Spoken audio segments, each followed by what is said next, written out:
மத்திய அரசுக்கு எதிராக சமாஜ்வாதி, திரிணாமுல் காங்கிரஸ் கட்சிகள் திடீர் என்று போர்க்கொடி தூக்கியுள்ளதால் இந்த ஆண்டு நவம்பரில் நாடாளுமன்றத்திற்கு தேர்தல் வர வாய்ப்பு உள்ளதாக தகவல் வெளியாகியுள்ளது.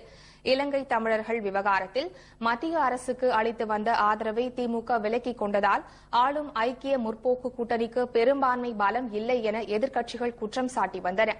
எனினும் சமாஜ்வாதி, பகுஜன் சமாஜ் கட்சிகள் வெளியில் இருந்து ஆதரவு அளித்து வந்ததால் நெருக்கடி இருக்காது என்ற கருத்து இருந்தது.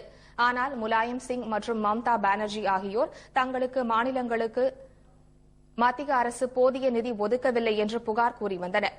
இந்த நிலையில் கொல்கத்தாவில் நேற்று பேசிய முன்னாள் மத்திய அமைச்சர் முகுல் ராய், மத்தியில் ஆளுவது மைனாரிட்டி அரசு என்றார். கடந்த 6 மாதங்களாக மத்திய அரசு மக்கள் விரோத முடிவுகளை எடுத்து வருவதாக அவர் கூறியுள்ளார். திமுக ஆதரவை விலக்கிக் கொண்டுள்ள நிலையில் மத்திய அரசுக்கு வெளியில் இருந்து ஆதரவு என்பதற்கு எந்த கட்சியும் எழுத்துப்பூர்வ ஆதாரத்தை அளிக்கவில்லை என்று திரிணாமுல் காங்கிரஸ் தெரிவித்துள்ளது.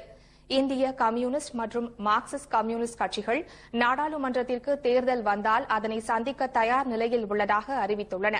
பாரதிய ஜனதாவும் கூட்டணி வியூகத்தை தொடங்கியுள்ளது குறிப்பிடத்தக்கது.